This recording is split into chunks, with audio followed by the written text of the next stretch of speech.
All right, and Ladies and gentlemen, boys and girls of all ages, are you ready to kayfabe? Put the cream rise to the top, oh yeah. I am the cream of the World Wrestling Federation. Talk about your songs, talk about John 316. Austin 316 says I just whipped your ass. I've been hanging out with RVD with my main squeegee. I know 20,000 leagues under the sea, 40 nights and 40 days. I hung and bung on the Titanic and Hercules. This is where the power lies. Fuck, we're broken. 46.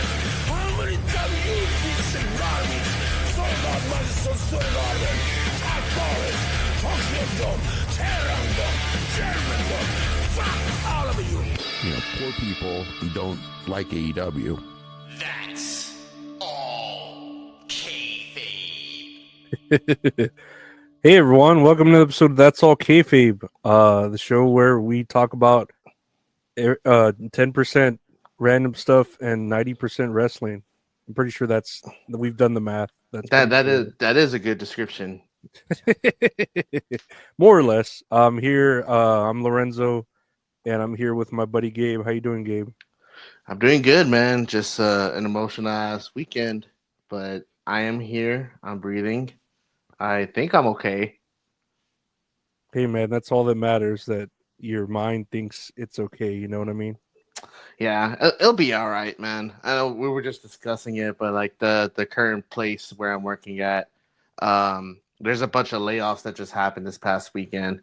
I wasn't part of it, thank God. But a lot of my close friends that I did work with, they did get laid off. So it's kind of like like a bittersweet situation. But I know some of them do listen to the podcast, so I don't want to say their names to give up public information, but if you are listening, my thoughts are out to you guys, and I hope just everything goes good in y'all's favor. It sucks to see y'all go, and just a shitty situation we're in. Mm-hmm. But there's always a silver lining to every gray cloud, and I think the silver lining for me was that I did an escape room this weekend. Oh, did you? Mm-hmm. It was fun. Did you escape? We did. We had 6 minutes left. What was the full time limit? 1 hour. You had 1 hour to complete this room. Yeah, it was. I didn't know there was a lot of escape rooms here in San Antonio, but the one I did, I'm sure there are a lot that we don't know. I know, right? They're just not labeled. Yeah, like people were fucking trying to escape all the time. Yeah, I know it's just like horror movies, like nails on the wall, and it's just like, oh, we got to find an antidote before we all die. There's a house down the street from me that is for all intents and purposes, it seems abandoned, right? Mm-hmm. But the lawn is always taken care of, and there's electricity to it, and it looks like cable or internet. So I feel like there's just someone trapped in there, and someone just comes and checks on them with a camera or something, But man, you've been to my house before, right? I don't know if you know that the property I live on, there's two houses, like the one I live in, and then there's another one in the back. Years and years and years ago, before me and my wife moved in, it was a trap house. It was for drugs? It was yeah, well, not like a trap house, but someone was holding migrants in that house. Oh, okay. And I remember we saw someone roaming around in the front yard one time. It was real dark, someone all black, and it was 3 guys running around the front, trying to hide and move around and shit. So we saw it. We called the cops. They go over there. They check. And that back house, they had, I want to say 30 people back there. What the fuck? They had 30 people. Most of them were kids, man. But they said that back house was filled with needles and paraphernalia. It was just really an ugly situation. And kind of a weird situation too. One of those guys, I guess one of them ran off, but the other 2 got caught. That they set fire to the house, so the house, half of it burnt down. They rebuilt it, And then me and my wife just like kind of swooped in underneath, and it's a nice little home for us too. It's peaceful. It's just like my landlord's just like, thank you for not burning the house down. I was like, no problem. Here's your rent. It's the least we could do is not burn the house down and store migrants. So like I remember when we first moved in, because like it was my first time ever moving out, right? So like I never paid rent before, and me and my wife, we had our rent early, maybe like 3 days early. So I was like, I'm not doing anything. I'll go pay it right now. So we went to go pay it, and then we text her, oh, we just paid the rent. She's all, no one's ever paid rent early before. And we're just like, oh man, we're so sorry. Like, oh. Yeah, my sister rents out a house to before it was a dude, but I think his chick like kicked him out, so it's the chick now. But he was always late, and he would always be like, can I wait until this and that? And she's like, well, it's gonna be the $50 late fee or whatever it was. So he was always late with it, like it a clockwork, And then he knew he was gonna be late, but he would wait till like that day of to like call or text like, "Hey, I'm gonna be late," and it's like, oh man, but that's whack. Yes, the escape room. It was like chemical warfare themed. It's like like a scientist like found a cure to something, but then he dropped the chemicals on the floor, and like the vapors are in the air, and then you have 60 minutes to find an antidote, so that way you can to clear the room, so that way you don't die, whatever. Mm-hmm. And it was like really dressed up like so nice and everything, like you're in an actual like laboratory. They have like little signs, like they have a screen, and it tells you like, oh, like if you see something with an X, like a hand and an X over the hand, like you don't have to touch that. Like it's just there for show. They're not gonna put anything too high where you can't reach, or anything too low where you have to squat down. Like everything's gonna be like kind of like in your vicinity. But this one was set up. You're in one room, periodic table, like shit, like for a fucking like a chemistry lab. And there's a code to the door. We found the code. It opens up, and then it leads to another room, like a dressing station. And it has like an alien in a test tube and everything. And then you figure that out, and it's another door. You type in the code, and then it opens, and then you have to put these placemats that you find all over to make like a map. It was really crazy. But at the end, we have like these switches flipped, and then after we flipped the switches, a door like shot open from underneath. It just went, and like smoke came out, and it was like it was really cool. And so we grabbed it, put it in the front, and then we ended up winning. And they took our picture, and it's just us like flexing and everything. We took a picture with a little alien that was in a test tube. It's kind of pricey if you do those, because I know they got some for like cheaper prices, but this is the first one I did. But it was super nice, like especially for like a group of 4. Like Giselle and my friend Sam, like they were like MVPs, dude. Like they're so smart when it comes to that shit. I would say that's pretty cool that they let you know like ahead of time that it's not too high, not too low, and not this or that. Because like if I'm thinking in a real life situation that there's chemical fucking shit going on, I'm gonna fucking throw everything like down just kill us all. But yeah, it was a lot of fun. It's I was gonna say they have like a little button there that asks, you press it and it asks for assistance, and like the person who leads us to the room is like, you press this button for a hint, and you just ask Savannah for help. And I was like, oh, that's like Jarvis, like, oh, like age. So like I'll press the button. I was like, Savannah, help! Like just like being stupid, and like a hint will pop up. But it turns out at the end that Savannah was a real person that could hear everything in the room. and that could hear everything in the room, and there's like a camera, and so she saw everything that we did, and she was like, "Yeah, we're really loud," and then we're just like, "Yeah, we're pretty stupid." Why would she tell you that? Like, that's not even a compliment. Y'all were loud. Yeah, but she was like, "But y'all did such a good job in there," and I was like, she was like, y'all were really good. Like, y'all didn't ask for a lot of hints or anything. I was like, dude, I felt like I was pressing that button like fucking 25-8.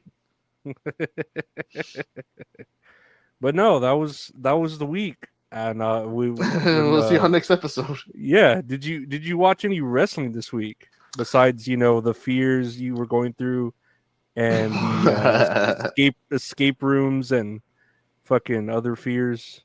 I saw Monday Night Raw. I'm trying to remember what happened on Raw. Everything felt like so long ago. All I know, they had the match between Dragon Lee and El Grande Americano.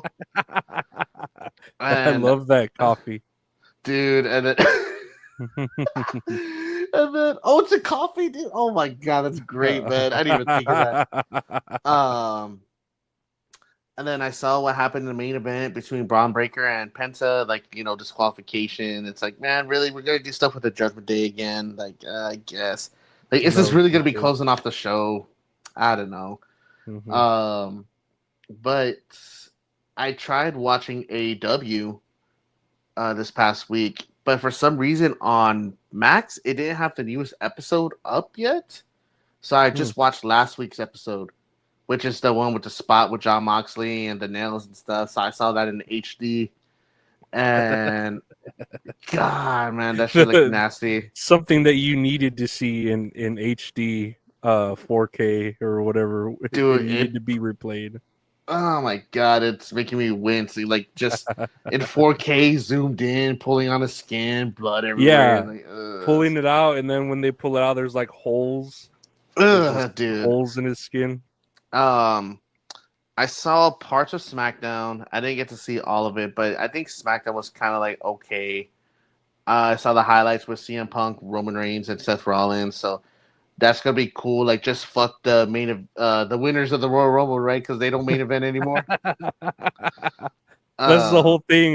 Main event Jey Uso. He's not in the main event. Main event Jey Uso. He's opening. Main event Jey Uso. He's opening. They're all main eventers. So I saw that. What else did I see? I saw Devon's YouTube channel because he just recently uploaded a video with Matt Cardona talking about his death match with Nick Cage or Nick Gage, right? Is it G? Nick Gage? I think it's Gage. Showing their death match, and they showed it in its entirety. They were talking about it and reacting to it. And dude, I just don't get death matches, man. It was still making me wince at some of the shit I was seeing. Props to Matt Cardona for doing it though. Dude, I couldn't. I wince with fluorescent bulbs because they're so they're such wild cards. I've seen where they've broken a bulb and the glass, I don't know, it stays jagged, or the powder that comes out of it, I would want to breathe that, or even the fine particles of glass, if you breathe it in. I don't know. I feel like light bulbs, fluorescent bulbs are too big of a variable. I remember I saw a video. I don't know if you showed it to me, if we showed it on the podcast, but it was the light tube that was set up in the corner, long ways like this to make a triangle, and a guy got hip tossed into it, but it just straight up stabbed him through his arm completely. Oh, dude. Yeah, and I was oh man, I can't, dude. I don't understand it. It's making me wince right now, just remembering it, recalling it. But no, that was. I wish I would have seen the new episode of AEW because I heard it was pretty all right. But what about you? What wrestling did you see this week?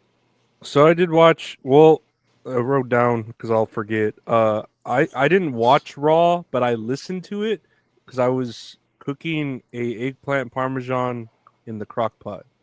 And no, don't start. No, because it didn't. Well, slow down there. Chef. Hold your horses there, bud. Well, let's slow down. Let's put that car in reverse and go backwards. Hold on, bud. Know your rules. Shut your mouth. All right. Let's put it in park. Put the hazard lights on. Go in reverse. No, I didn't come out as good as I wanted to. I think I used too much sauce in it, but man, I still ate it. It was still good because it had, it was still good. No, it had what? I'm sorry. Oh, eggplant parmesan, eggplant marinara sauce, uh, mozzarella cheese, parmesan cheese, salt. That sounds But I was really like good. frying up all the eggplant too in like a little batter. Hmm. But yeah, no, it was all right. But I was prepping that while listening to Raw. So yeah, I didn't really like take in all of Raw. I just remember like Cena had a long promo at the beginning, and that was about it. I really didn't like get to absorb all of Raw like I usually do.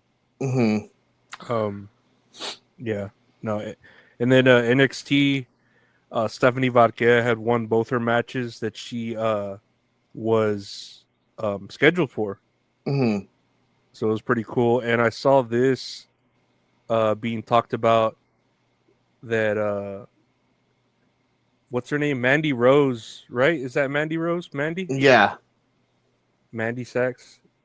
She was. People were saying, oh, because they kept saying on the NXT, this is the first ever women's double champ, Hmm. because she's defending both belts.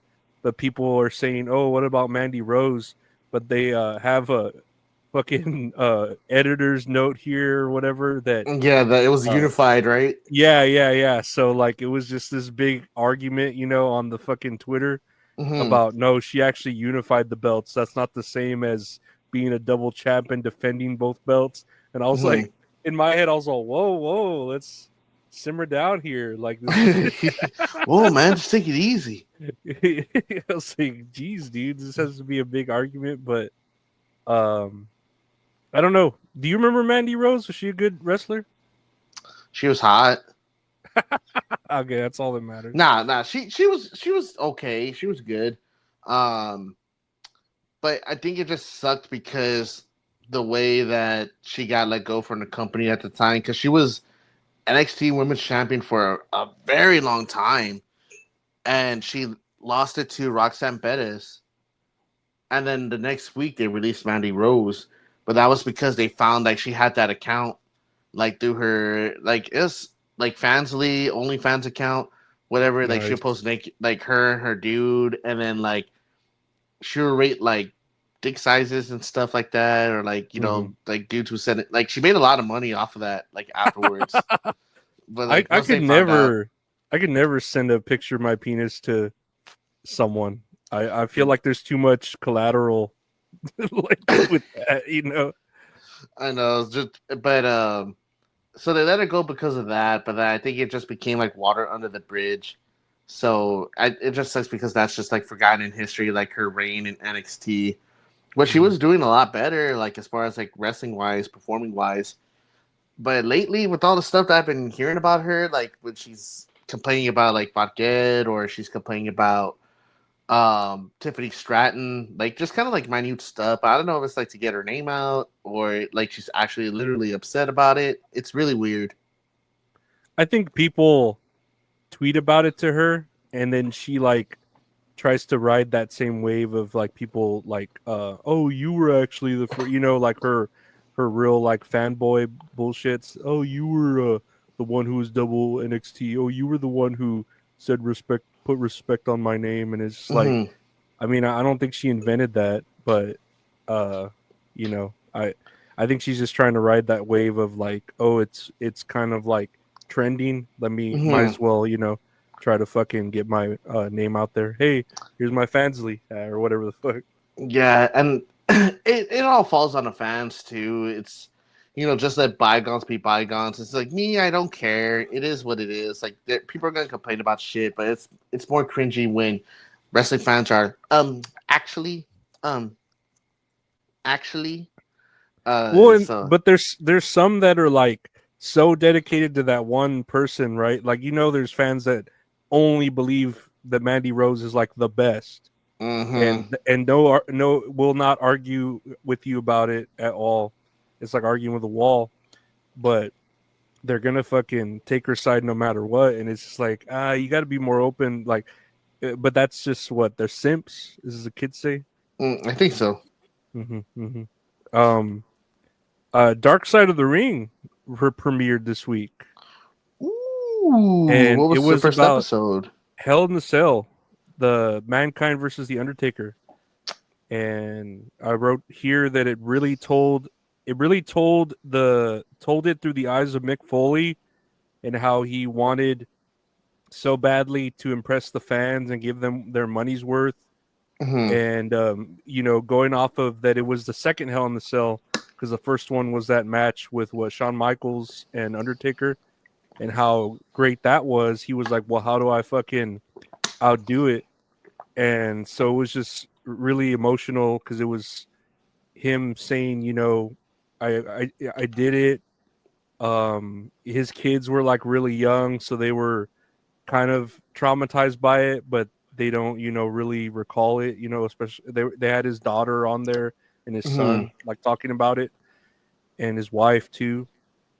And it ended on a note of like, well, I did it and I'm glad it'll be remembered forever, but was it worth it? Because he however old he is, right? Mankind, I'm not sure, but he doesn't know if he has like, the concussion shit with his brain. He doesn't know if it'll affect him. It's already affecting his body, so he doesn't know how to affect his brain later on in life. And it ended on that note, like an unsure worry, Man, he's done some crazy fucking shit. The other They day, mentioned the Rock, the I Quit match, Mhm. and it was just like, man, I always think about that match, and it was just like terrible, all the chair shots and shit that he took. I think there was a match I watched recently. I think it was him versus Vader or him versus Shawn Michaels, that he took a back bump from the apron onto the concrete floor, and he just like you heard it splat, and like you just see his head just like bounce off the floor. Like, Oh my god, man, that shit makes me wince too. It's like, I hope like Mick Foley's like sanity is intact, like like nothing's like messed up in there. He seems like a great guy. I don't know, like there's some things that rub me the wrong way with him, like, well, he voted for Biden, and no, I'm just kidding. Oh god, I'm just kidding. I don't mind that people have their people. I didn't even vote, so people can have their opinion. Yeah, me But either. yeah, but he, the whole thing, he likes to like dress as Santa Claus like all the time, and I always thought that was like weird of people to like want to be Santa Claus. Because I have my sister has like a friend that likes to like dress as Santa Claus during the seasons, and he kind of looks like Santa Claus. But I always thought that was like weird to like want to be Santa Claus. Like, Dude, that's I don't know. it's like, man, that's crazy that people want to be Santa Claus. That's interesting.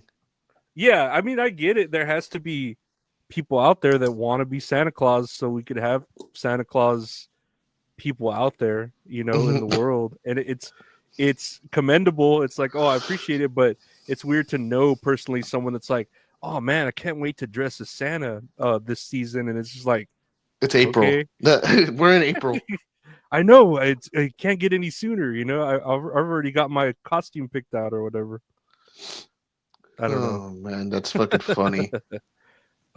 Stephanie's Places premiered on ESPN Plus, on Hulu, and I think Disney Plus. Like you said, you're probably gonna try to check it out if it is on Disney Plus. But it was about CM Punk coming back to WWE, and it seemed like the whole episode was filmed during his comeback. So like they had like some of his comeback there talked about, had Stephanie interviewing him while he was coming back to that Chicago Survivor, was it War Games? Yeah, for Survivor War Series? Games, yeah. So it was her like talking to him, and then she also interviewed him kind of like right after his match with Drew McIntyre. The first match when he SummerSlam. when he had come back, and it was just a lot of behind the scenes interviews during that return. So I thought it was pretty cool. I thought it was going to be more of and maybe it will change into that where they go to like like a person's home and like talk about their fucking where they grew up and the food here and stuff. But this first episode was a lot about CM Punk coming back to WWE, and a lot of the behind the scenes. I was telling you, it was a lot like that WrestleMania documentary of Cody Rhodes winning, but it came out at a good time because it's like after we already watched what happened, so it doesn't like break the fourth wall as you know we would say, or break kayfabe, whatever. But I Yeah, think you'd enjoy it. man. Yeah, I'm gonna try to watch it. I'm gonna double check to see if it's on Disney Plus. Hell yeah! No, I you'll enjoy it. And then it was like 30 minutes. It was real short. Oh wow, I thought it'd been an Yeah, hour long. yeah. It was real. No, it was like 30 minutes. It was real short. I was like, oh, that's it. But it was still a good episode. AEW, nothing happened, but I do want to. Nothing happened. I don't believe so.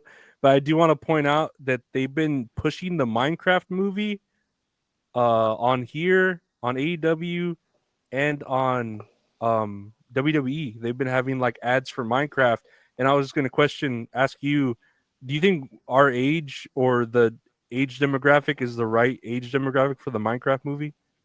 17 to No, 35? I think it's more for like 8 to like 17. No, what do you Yeah, think?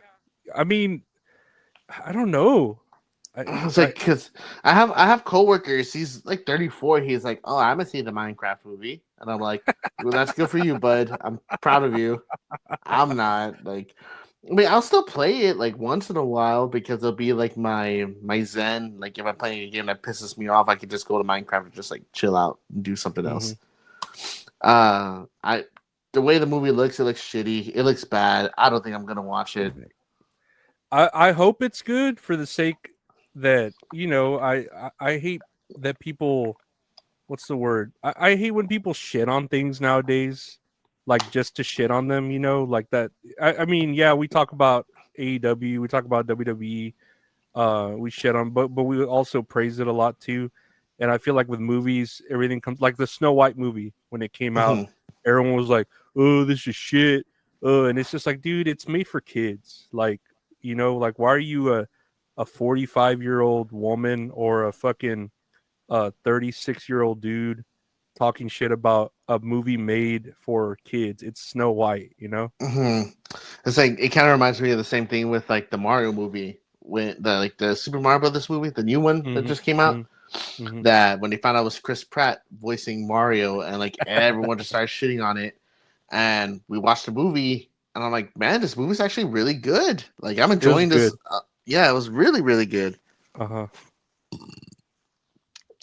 Excuse me. Yeah, people can't just enjoy things for, you know what I mean? It's not like we're paying these premium prices to watch a movie, and I don't know. I feel like we should be like a lot more grateful that some things are, even wrestling fans, you know, how fucking nitpicky they are with shit, you know, like, oh, this, oh, that. It's just like, dude, like it's not all fucking that bad, you know, like, but negative shit gets more attention than positive shit, you know. It's just like the what do you call it?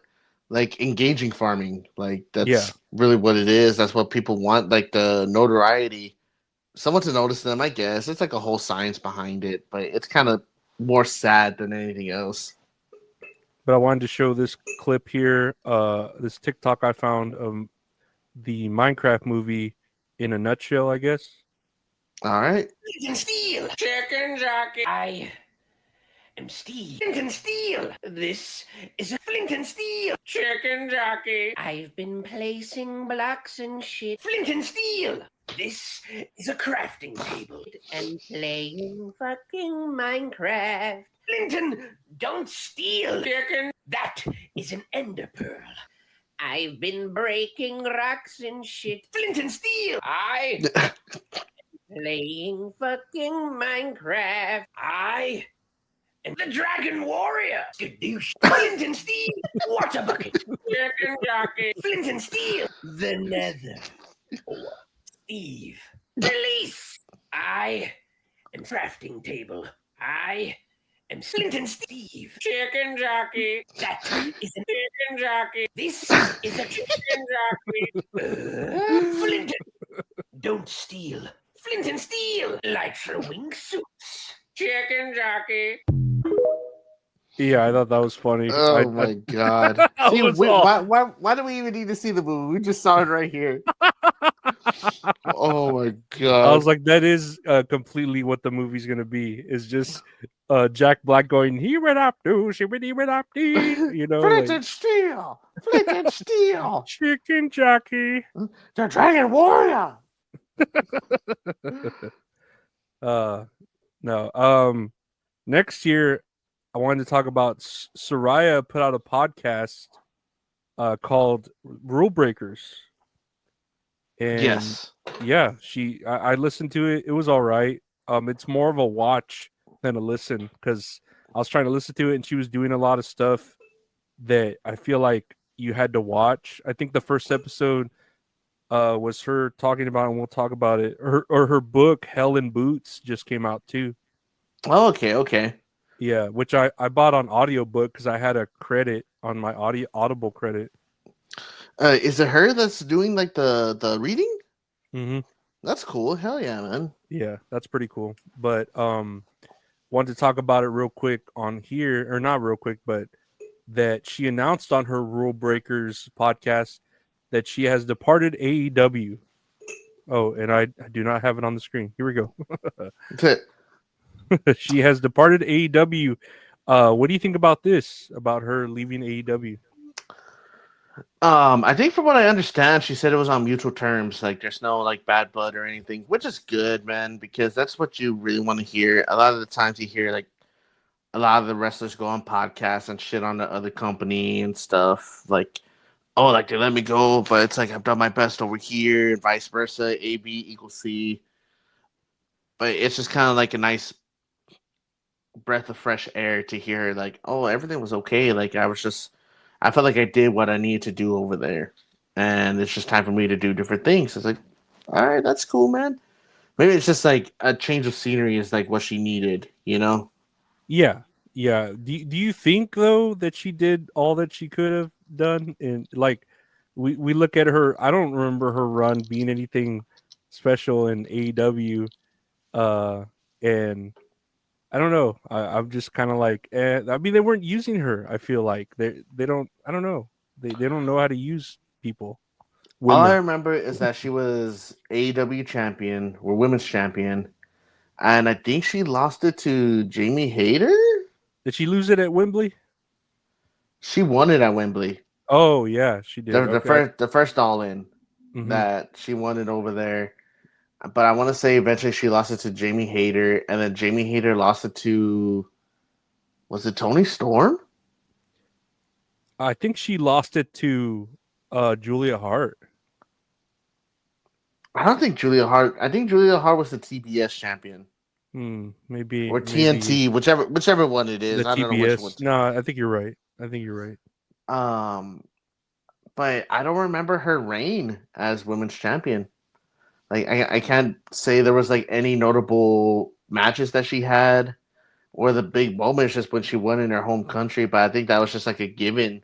I mean, I say like she did deserve it, but it's like it was kind of like just pointing like, you know, giant flashing red arrows saying like Saraya's winning in her hometown, you know. I'm just glad she's healthy. That I'll say that because I feel like AEW, whenever everyone's around everyone else, it's like, oh, you got to do this glass spot. No, I don't really want to. Oh, you got to fucking get suplexed into a board of nails. I don't know if I want. You know, like peer pressure sets in, and it's like, I got to do more. I got to be better. Like, because you look at even the women. Well, look at Tony Storm. Look at Thunder Rosa. Like they're doing deathmatch shit. You know, so I feel like it's easy for the women to get caught up in that too. Like, the fans really expect you to do a little bit more. Why don't you try taping glass to your fists? You know, Like, I think I'm just gonna go home. I think I'm I gonna. I think I'm okay. Rest my neck. No, I was like, I'm tired, Tony. I'm tired. But yeah, no, she announced that. And do you think she'll end up in WWE? I don't know. Never say never, but I'm indifferent about that decision if she does. It's like she doesn't need to, and I don't think they really need each other at the time being. but it could happen in the future. I sound like Dave Meltzer. Oh, it could happen. Plans change. Plans change. You sound like a weatherman with the rain. Do you think she will eventually get like in the Hall of Fame of where WWE? I feel like she should, but it Mhm. probably won't be anytime soon. No, I don't think Because so I know either. she was part of like that rejuvenation in the women's division. Like, when she showed up, like it led to the doors open to be for like Charlotte, for Sasha Banks, for Bailey, Becky Lynch, and then just to help create that foundation of like the women's division today. And like I feel like she did have a part of that. She did have good matches in WWE, like 100%. I just don't think it's going to be anytime soon. Mhm. Well, that was Saraya with her podcast Rule Breakers and her book Hell in Boots. I watched WWE Evolve, and I wanted to mention here. I don't know if you saw this tweet that was being put out, but that this is from WrestleMania. The referee Jessica Carr made her in-ring debut at WWE Evolve under the name Helix. Calix. I wouldn't be able to tell that's her. Yeah, I wouldn't have either. I don't know how WrestleMania or anyone figured that out. Like, how do you figure that out? I don't know, man. The mask does wonders. They just match tattoos or muscle. I mean, yeah, her muscles look the same, but I wouldn't have never figured out like I saw this tweet and then I watched Evolve and I was like, okay, I would have, unless like she's there counting her own fucking pins or anything. She has pretty good muscle definition on her arms. You see those Yeah. cuts? Dude, yeah, she looks pretty fit. Mm-hmm. She took the fall though, like she took the loss in the match. She was in a Mm-hmm. tag team match. Did she wrestle pretty okay? It was all right. It wasn't anything like to write home about, but Okay. it wasn't anything like that. She didn't like botch or anything. She was just wrestling. Like she was actually pretty good. Hell yeah. Well, that's good for her. Hopefully it comes into fruition, man. That's pretty sick. Hell yeah. And then I watched SmackDown. Oh man, where did I put that here? Nope. Smackdown. SmackDown. Did you watch Ole. SmackDown? I watched parts of it. I didn't get to see everything. I know the match between LA Knight and Braun Strowman ended DQ because Jacob Fatu came out. And then the guy was doing that song, Fatu, Fatu. And he's just there. From what I gathered from SmackDown only is that, and this is something we were going to talk about too, but we'll talk about it right now, that WWE is officially inducting matches into the Hall of Fame in the form of Immortal Moments. And the first one is the iconic Stone Cold Steve Austin versus Bret Hart match from WrestleMania 13, which means both men will be in attendance at the Hall of Fame. Hell yeah, man. That's kind of badass. What do you think about this, about them inducting moments or matches, which I guess are moments, into the Hall of Fame? That'd be pretty. I'm cool with it. It doesn't irk me or anything. Like this is a good first induction into like this category, like make it feel like an actual like award show, to where it's just like, oh, it's not just like individual people. Like it could be like how it is right now, like moments or matches and everything. 'Cause I feel like if we do moments, they're gonna include other shit like maybe like Miss Elizabeth and Randy Savage, like when they get back together. When he proposes to her, will Yeah. you marry me? Oh yeah! Oh my god! Or will you marry me? oh yeah! No. It wasn't that. He was getting beat up by Sensational Sherry, and then Miss Elizabeth was in the crowd. She hops the gate, goes in there, and throws her out, and then like they embrace. Like them getting back together. Dude, everyone was crying. I think I watched that clip on YouTube the other day, and I was just like, man, these people are eating this up, man. This shit's crazy. I love it. But this is a good first induction, though. of course, the Hulk Hogan and then Andre the Giant slam that he does. That's Mhm. always like a moment. I'm surprised that wasn't the first iconic moment, but they don't want Hulk Hogan in the show. Yeah, I think if they're to do that, that would have been the one and only time they've done this. Like they ain't gonna do it again next year. They're waiting until the heat's off of Hulk Hogan. It's like I don't think it's ever gonna be up, man. People fucking hate Uh, Hulk Hogan now. oh, dude.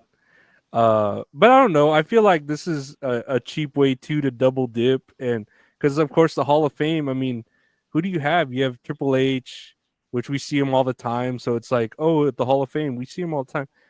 Michelle McCool, the natural disasters. I don't know who else. But then now it's like, oh, now we're gonna have Steve Austin and Bret Hart, and it's like, oh, now this is a Hall of Fame. Hell yeah, you know. Yeah. It's like we'll do it, man. Let's do it. Oh, Lex Luthor, the one that killed Miss Elizabeth. Ah, yes, the murderer.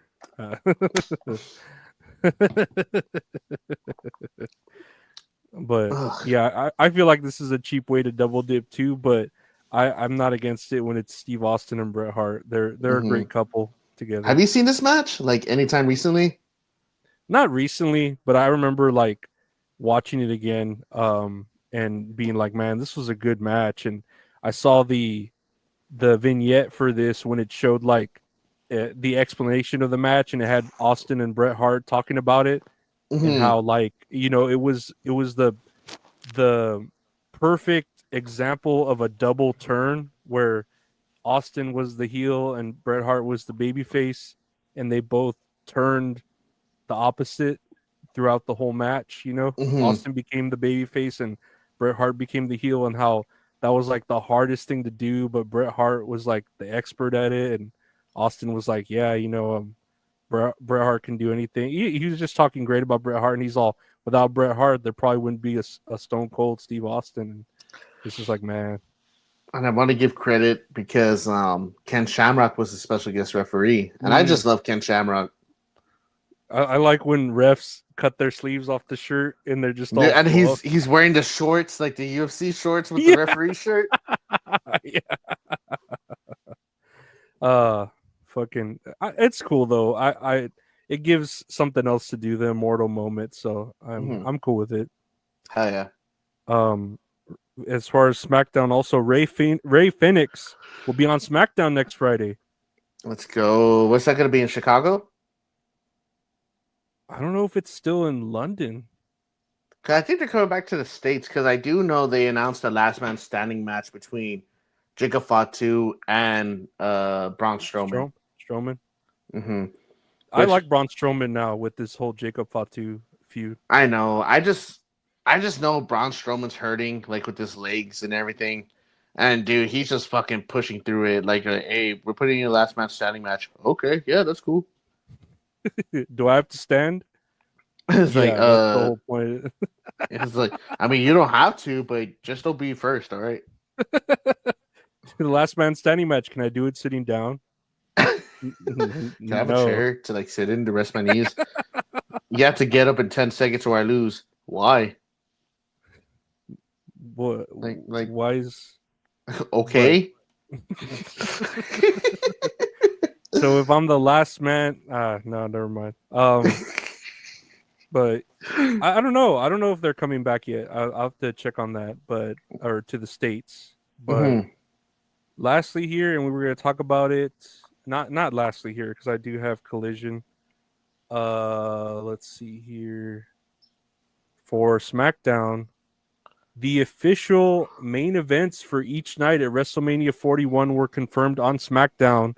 What with Seth Rollins, CM Punk, and Roman Reigns signing their contract, and fucking Paul Heyman was like, "It's in there.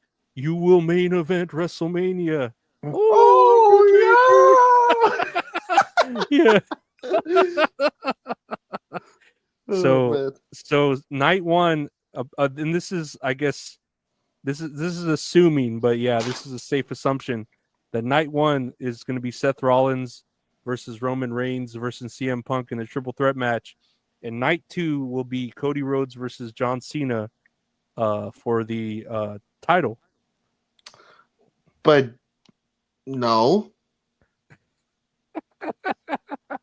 No. But there's no women. There's no women main eventing. So But not only that, like there's no Jey black Uso men. won the Rumble. Right? He's main eventing. He's main event Jey Uso. Why wouldn't he not be main eventing? Not only that, he won the Royal Rumble. So that declares him the main event spot of WrestleMania. So that's like two positives don't make it negative, man. The last time I did math. And I should know because I'm a math guy. Do you think he's fat? Do you think this is good or is this bad? Or are you indifferent about it? You don't really like it doesn't matter. I try my best to ignore people's opinions on Twitter X because it's hard to, because this is where we get our news. I send it to you so we could do the episode. A lot of people are bitching about it, man. It's like it gets to the point where it's like I roll my eyes, but I could totally understand why like it's not fair for the women. It's, Rhea Ripley, as much as we talk about her like being super, like Super Cena or Super Rhea, like overpowered like every episode of SmackDown, Raw, whatever. Mm-hmm.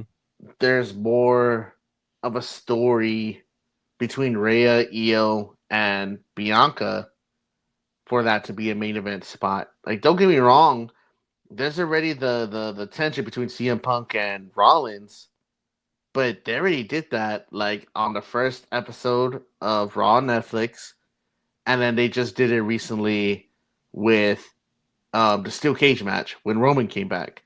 So I can understand the story, but it's disrespectful to the women personally because Roman Reigns was out for how long since after Mania last year?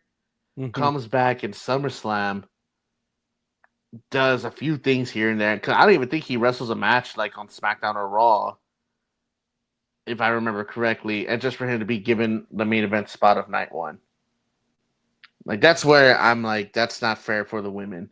Where it's like, I talk about how much I love Io Sky. Like, she's badass. She definitely deserves that main event spot. And two, it's like they both have stories. They probably both aren't as good compared to each other. But I feel like the women's match has more of an advantage because it actually has the championship involved. Absolutely. No, that does make sense. It's just I don't know. It's one of those things where it's like who's gonna I don't know. I feel like they're like trying to sell tickets, so they have these big old names on the marquee, especially from the supposed like tweets I've been seeing that they have been having trouble selling tickets at the Las Vegas WWE event, compared to like last year's or the year before. But yeah, I don't think it's fair for the women.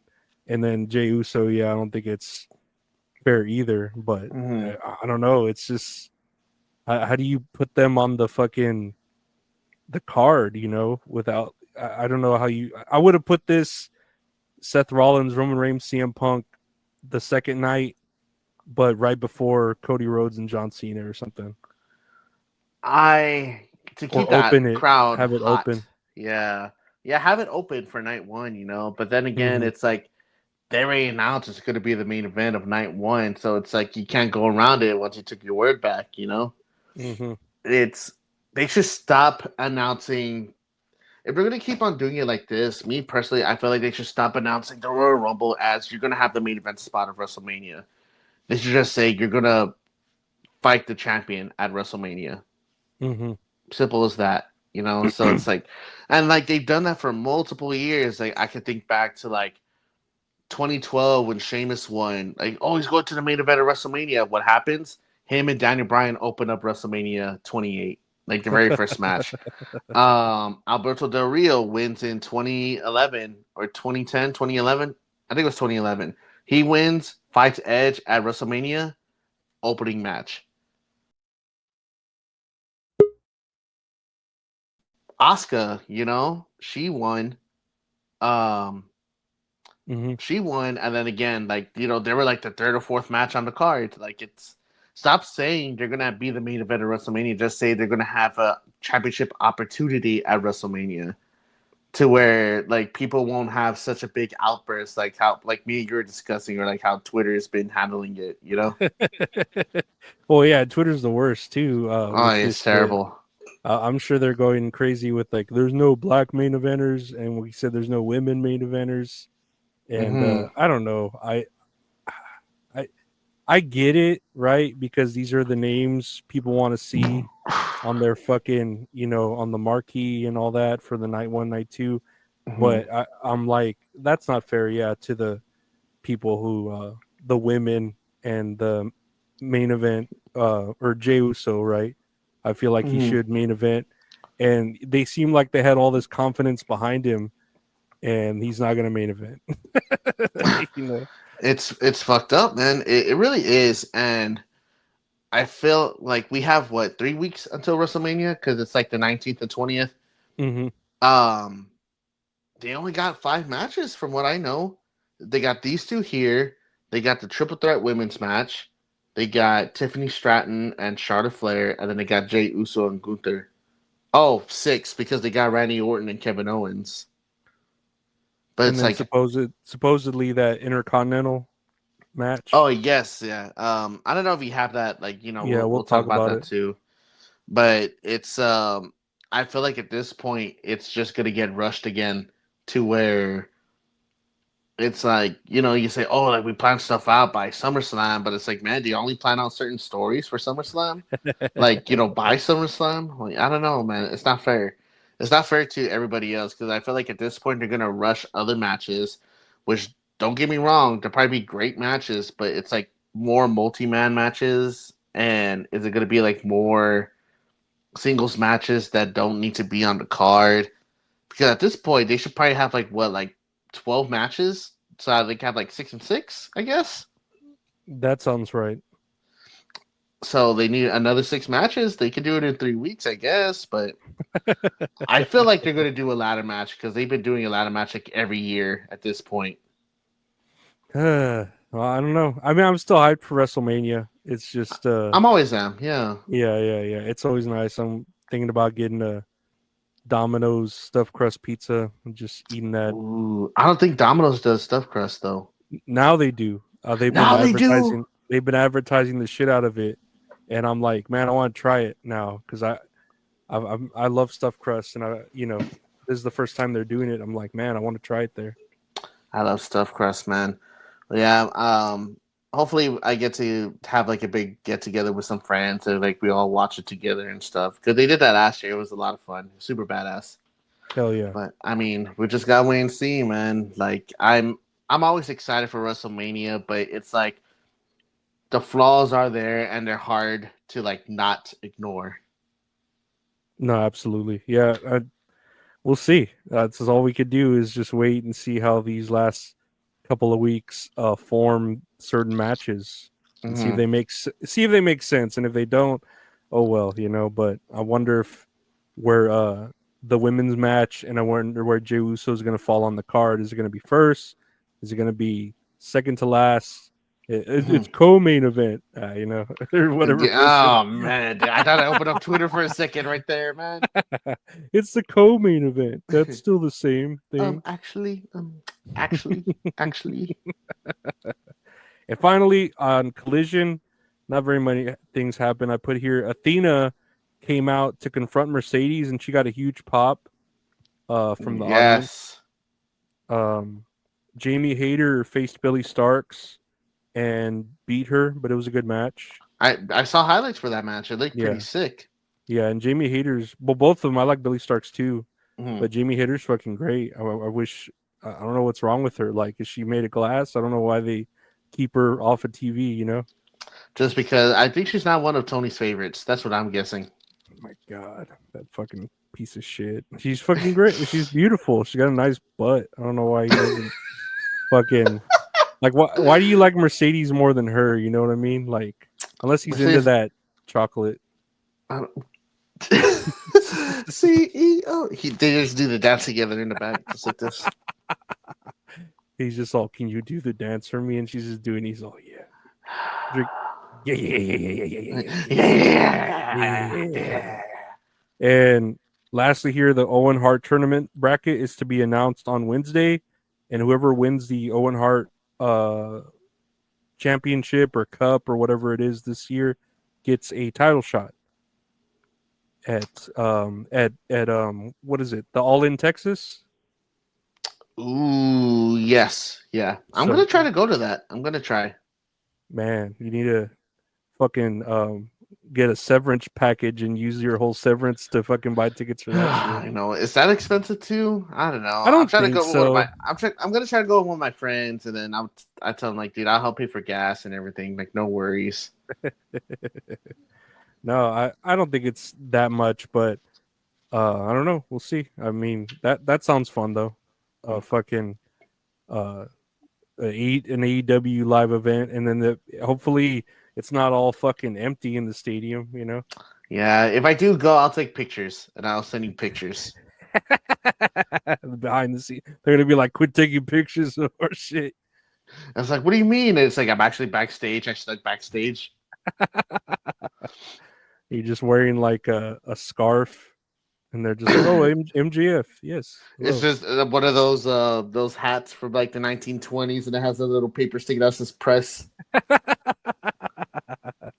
I'm with that's all kayfabe. We're here to fucking ask questions. It's like, oh, okay, get the fuck out of here. Oh, kayfabe. That's a wrestling term. Yes, you're allowed Yeah, in come here. on. You want to be in the main event? It's like, sure. What about main event Jey Uso? Who? Never mind. Yeet? No. Like,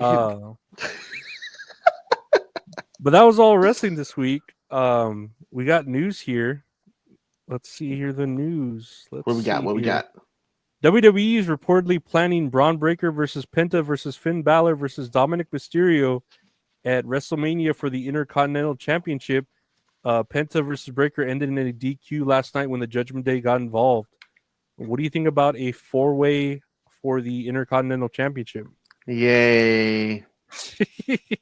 Yay.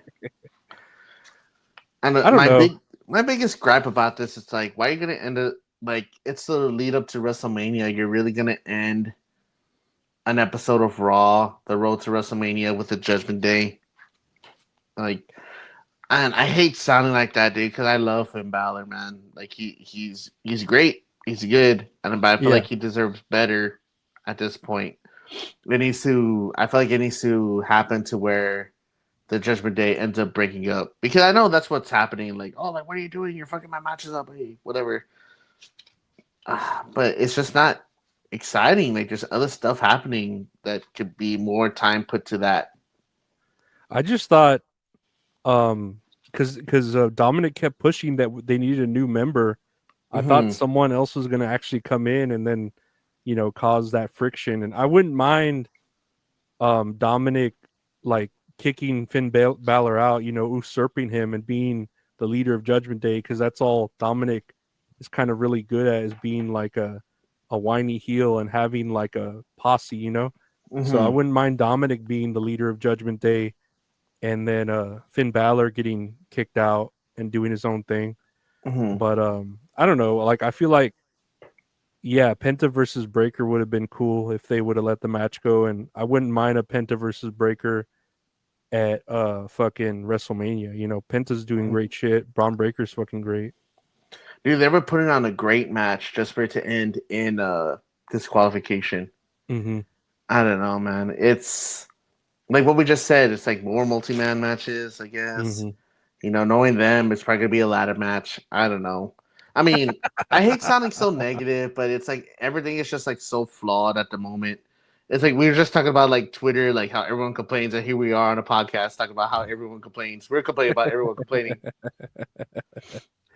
I don't know. I don't mind.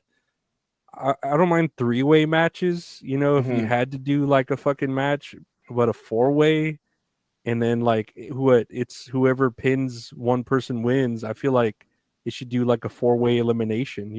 I feel like that'd be a better match. But I don't know. Whatever. They're gonna do whatever they want to do. They got to do elimination matches styles more Mm-hmm. often. I feel like that would be more dramatic than anything. I feel like it'd be better. It'd be a better Mhm. match. It would last longer, obviously, you know.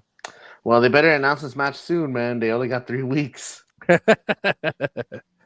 Just enough time. Just enough time to announce half the other half of a card that they've been planning since what, a year or so ago. What is this, AEW? What's going on? Next year on the news, John Cena has no advertised TV appearances left after next week's segment on Raw until WrestleMania 41. Oh man, what I'm hoping is they tell the reason why The Rock partnered with John Cena, or vice versa. That's what I want to know, man. That's what I want to know. Yeah, why did I heard podcasts talk about it too, where it's like, why did we even need The Rock in that whole soul taking your soul segment? Like, John Cena could have had enough motivation to turn heel. I mean, basically, he's giving all that motivation with his promos by himself.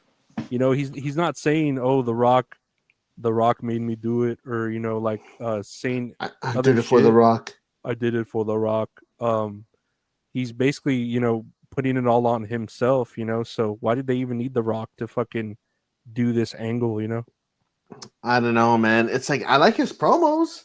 I've always seen his promos. Like he's very passionate and everything, but it's like you're leaving out like the main meat. Like, why did you partner with The Rock? Like, what's going on there? That's what I want to know. And But it's like what does that have to do with Travis Scott also? I was like, when's Travis Scott going to come back so Cody Rhodes could beat the fuck out of him? Like, I don't know. It's just weird, but yeah, no, it's crazy too. I'm looking at this picture and how John Cena is such a good actor. He just changed his brow, like he just frowned more, and he just became like a villain so easily. Like that. Yeah. Amazing range of an actor. Amazing. What do we get? What do we get? You get nothing. Nothing. You get nothing. But yeah, no, John Cena. I don't know. Are you excited for Cena versus Cody Rhodes? Oh yeah, I definitely am. But it's like I said, the main meat is like, why is he join The Rock, man? Like, what is he like? What's his role? No pun intended. What's his role going to be like at WrestleMania? That's what I want to know. And if he loses, right? Because I don't know. Like, do you think he's gonna win or lose? Who do you think is gonna win that match? I think Cena's gonna win. So let's say Cena wins, right?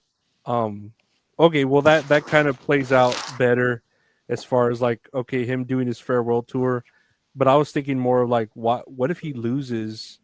What is he like got to do? Is he just gonna like fucking tear up WWE, or like what's he gonna do if he loses this match? It's his last chance, unless he goes for a different belt. Excuse me. No, because like I feel like at this point he's already like balls deep, man. There's no way he could go for another championship belt. Like it has to be the main one. God, dude, I have a bubble in my throat. Holy shit. I mean, the story's there, like for him to go after the WWE Championship, make it 17 time. It makes sense. I feel like they are gonna do it, but it's like if it doesn't happen, like what is he gonna do? Yeah, I don't know. I don't know. It's like he has to win against Cody, but then Cody isn't champ anymore. It's just like, what's he gonna do? Is he gonna disappear and take time off? Who's gonna be his next challenge? Maybe CM Punk. I don't know. I'm just wondering where the fuck it goes for. Like, I don't know. I'm legitimately like wondering who the fuck's gonna win, and if they do, where the fuck is it gonna go from here? Well, plans change. And The Rock's just gonna come in and take the belt from Cena and be the champion or Oh something. my I don't god, know. I hope not, dude. That'd be some stupid shit. The Rock just inserts like I wouldn't doubt they had plans. Like Triple H had his plans all the way from whenever a year Mhm. ago, and The Rock just like, hey, I'm not busy. Let me go check out what fucking Paul's doing at WWE, and Mhm. he's just like, hey, Paul, I think we should do this, and I should insert myself. Okay, Dwayne, Yeah, he's like, oh, so what do you got planned for Cena? Oh, like we got them going against each other. Cena's gonna go turn heel, and Cena's gonna go over a Mania. Oh, that's cool. Where's my role? Where am I at? Oh, that's the thing, Rocky. You're the final boss. Ooh, final boss. Ooh. How about we? Hey, he's just like, look, I like what you're doing, but my writer, he's been watching a lot of fucking. He's been playing a lot of Mortal Kombat. He's thinking I should take his soul.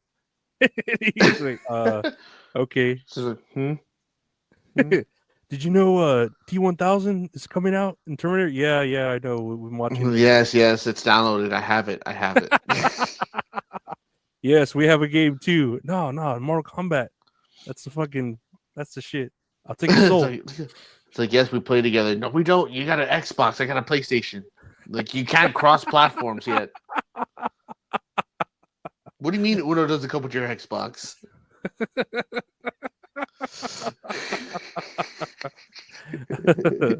You don't even have me as a friend. I have you as a friend on Xbox or on PlayStation. No, but on Roblox, you don't have me as a friend. Roblox. You don't have me as a friend. No, but like, I need to add your friend code on Fortnite. So that way we can have our skins. We can play. You play as me, and then I play as me. It works. It works. Great. Everything's great. It's great. But yeah, that's Cena. No, I don't know. Oh wow, that's John Cena. I'll play as Travis Scott and slap people's eardrums out. Oh, dude, I hope Travis Scott gets his fucking block knocked off. He goes, yeah. Yeah, in auto-tune, yeah. Straight up. Oh, is that like the auto-tune with him? He falls in the stage. His concert killed people. I know. People died at his concert. Oh wait, it did. At his devil worshipping concert with the fucking head of the fucking gates of hell and shit. Yeah, like that one. Next here on the news, and I had a video here. Let's see.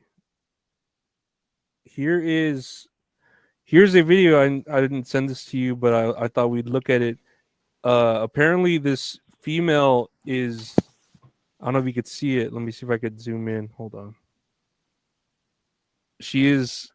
There's someone here. Huh? Yeah, she's what's gonna happen is CM Punk's gonna go in to take a picture with someone or with her, and she's gonna inappropriately touch him. Let's check out the clip.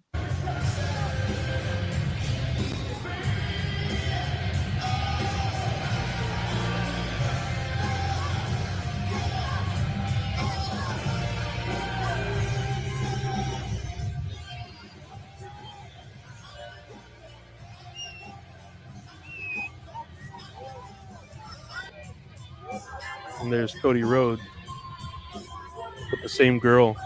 Mm-hmm.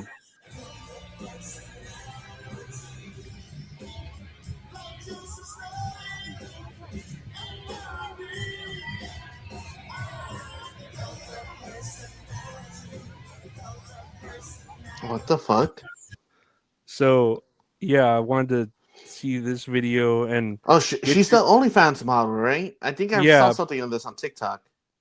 Yeah, apparently she was like an OnlyFans model that was like wanting to get close to them, and I wanted to get your opinion on male wrestlers and the whole, because we know how it is being we don't know how it is being a female wrestler or even a female, but the whole idea of a woman overstepping boundaries with a male wrestler. How do you feel about that?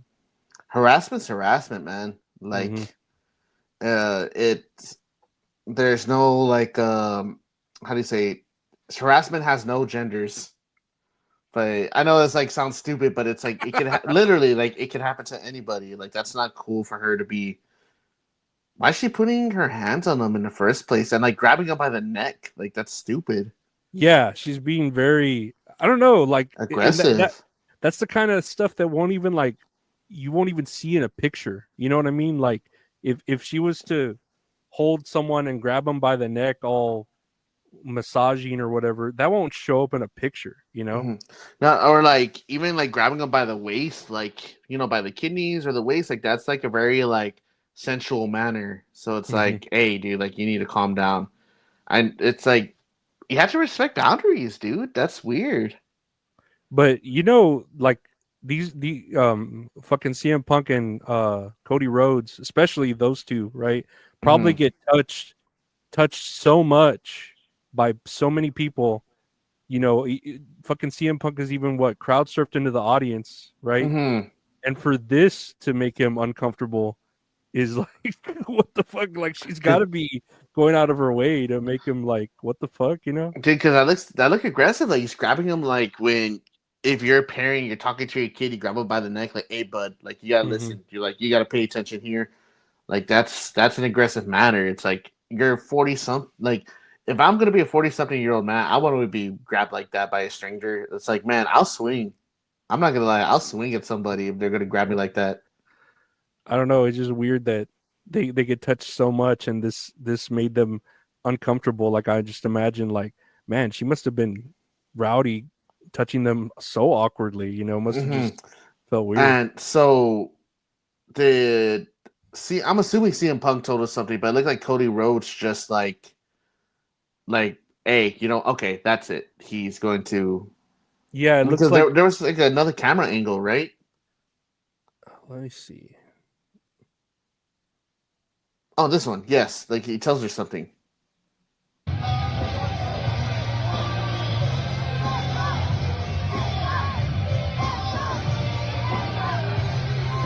He's like, I'll punch you I'm in gonna the punch face. you in the face.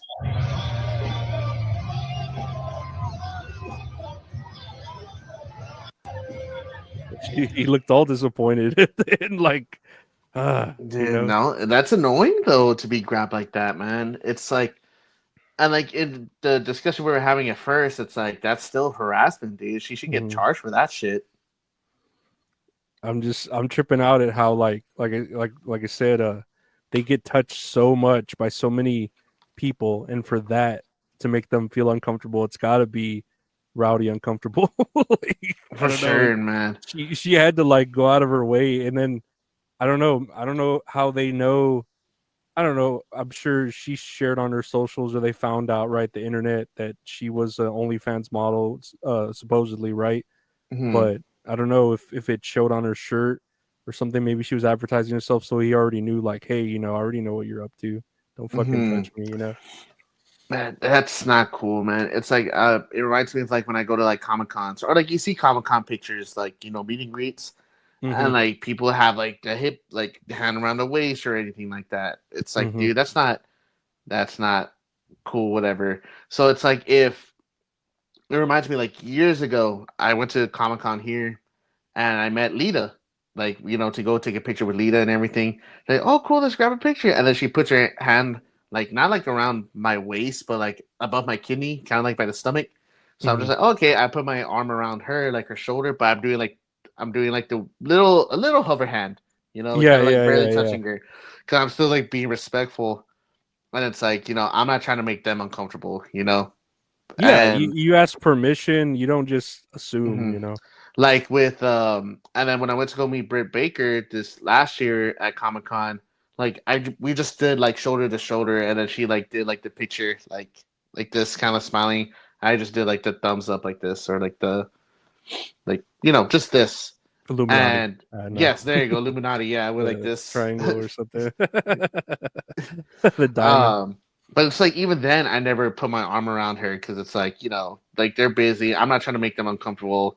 Like as a fan, I just want to show like I appreciate them, like the wrestling, the content that they put out and stuff. Like it's never ever my place to like try to put my hands on them or anything like that. Not unless like they initiate it.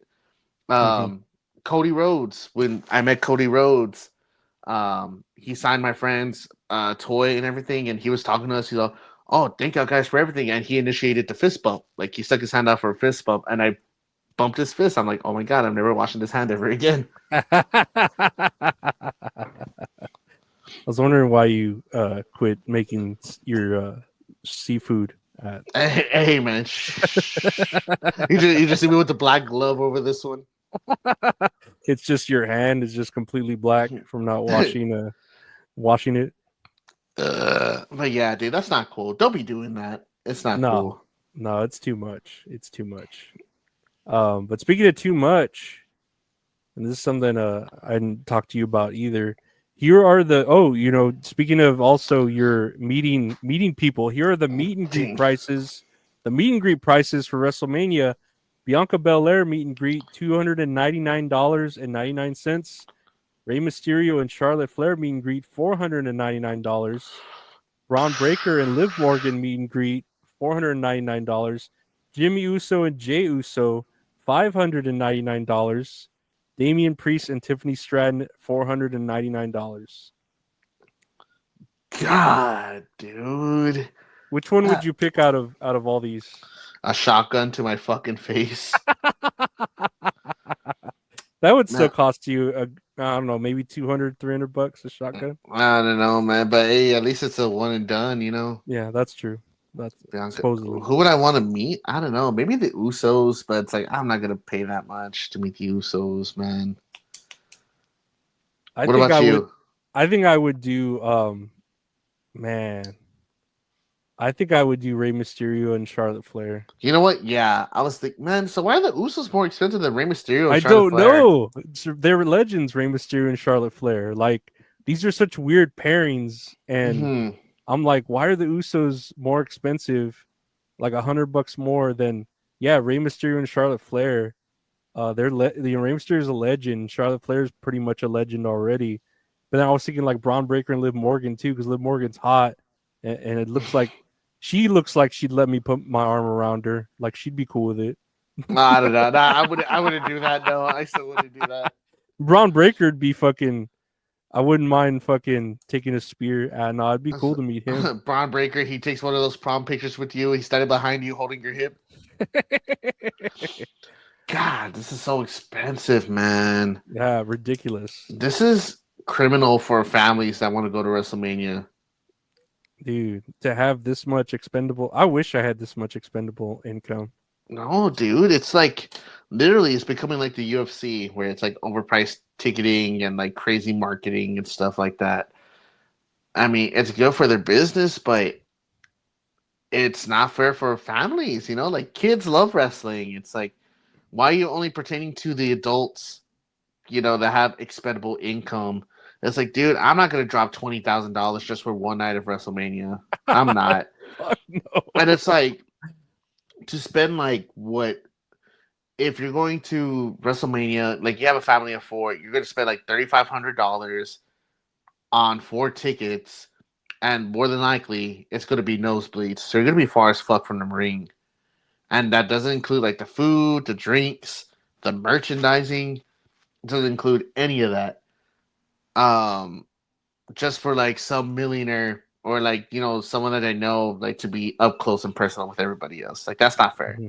It's not fair. I remember like my first wrestling event I ever went to, my Theo took me. It was a house show it was still the SBC Center. And the time I think he spent like $60 for 3 tickets. Man, we were close, man. Like we're like, you know, the section, it's like the 100 section starts rising up, and then there's like that other small section between the 100s and the 200s. We were in that section right in the middle. And the ring was right there. So we had really good seats. But to spend $60 there, like, I mean, of course, it's like inflation and shit, but it's like it's in such high demand. It's kind of affecting my experience. Like today, where it's like I want to go, but I don't want to drop like $500 like on 2 tickets, you know. Well, and to your point too, you were saying like imagine the parent with the parents or the parent with like 5 kids and they want to take all 5 of the fucking kids to wrestling because they all love wrestling, and it's like, fuck, man, that's a down payment on a car or fucking a whole car to do that, you know. It's terrible, man. It sucks. It's like I really feel for the fans, but I know it's like a lot of like neckbeard wrestling fans are like more heavy on this stuff. Like they're the ones willing to pay this much, you know. Well, I'm saying though, I wish I made that fucking kind of money. Shit, like I would. I just wish I made that kind of money. Fuck, I know. man. I'm not rich, dude. I'm not into stocks. I'm not into Doge. Next year on the news, Swerve Strickland responding to Booker T. Let's see what he has to say. Let's see. Because I'm black, I've been working for the company for a long time, and I know I've been treated fair for the last 20 years. That's not what happened when Vince said the N-word in front of you. That's not being treated fair. My opinion. And to that statement, it's not even what I'm saying. I'm saying what people are saying. I'm saying what your audience is saying. So it's not just me just talking out of my ass out of nowhere. It's what your audience has been complaining about for the better part of like 2-3 years from not seeing black talent even getting single matches on PLEs and stuff like that. It's not. So I guess Booker T was saying, I'm just trying to figure out what he's talking about. I'm black. I'm just trying to figure out something that happened to him personally. Maybe he thought he should have been bigger star in WWE. I hate that we're still talking about this race thing. I've been working for the company for a long time, and I know I've been treated fairly for 20 years. Swerve, that's not what happened when Vince said the N-word in front of you. That's not being treated fairly. What's your stance on this? Like, what do you think about this situation? I mean, it's a whole different thing. Now it's like it's whole completely different now because Vince is gone. But Vince was his own like monster, you know, like he either really liked you or he didn't like that. I don't think it was a race thing. It was just whoever the fuck, you know, got on his good side or had gotten on his bad side, you know. And he was a weird dude. He didn't, I mean, he would say probably the N-word.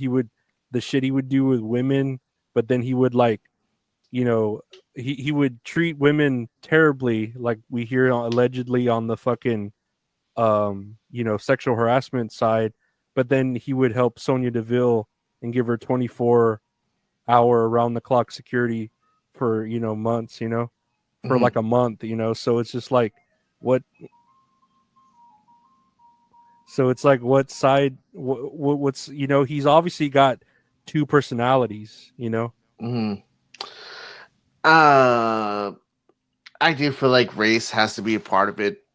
Yeah. Me personally, because it's like it's crazy to think that Kofi Kingston was the first like WWE black champion, and it's like was there a black world heavyweight champion?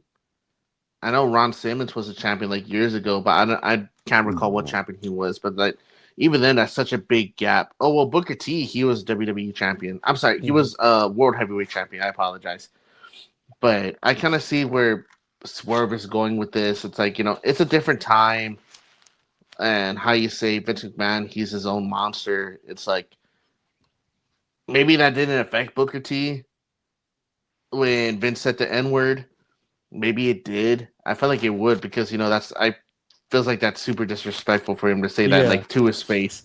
I'd be like, oh well, I'm your boss. I can do this whatever I want. You know, like that's still not cool to be saying that shit. You know, maybe in the future Swerve does come back, but it's like, you know, the faults are there.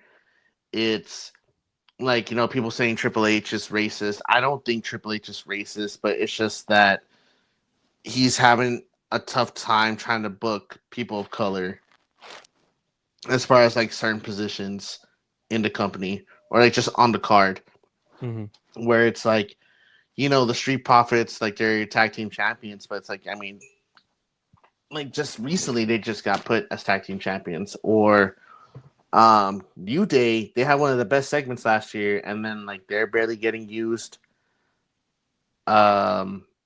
You know, Bobby Lashley left. I mean, he kind of said the same thing too, where he felt like it was a race thing, but it just sucks because I feel like that's just like a common occurrence in the company, to where it's hard not to see if that's like really an issue or not. Yeah, it's weird because you get conflicting stories from all sides, and some people might take certain things personally, but of course, if enough people are saying it, it probably is some validity or truth to it. But all we can do is it's not like super obvious, so we can't say that it's true. You know what I mean? Like all we could kind of do is say, well, obviously you could tell he's trying.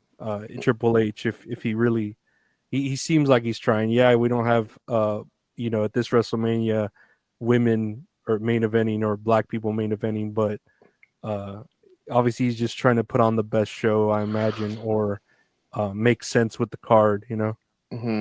I agree. I do feel like it is like that there, because if fans, other wrestlers like Swerve are going to make notice of how black wrestlers are being treated fairly, I feel like maybe Triple H does notice it, but he's like, my understanding is like, well, these plans that we have right now, like they're already into fruition, and it's like I can't just throw someone in there just because people are asking for it. Like they have to build up a story, because it'll go back to the fans talking about like if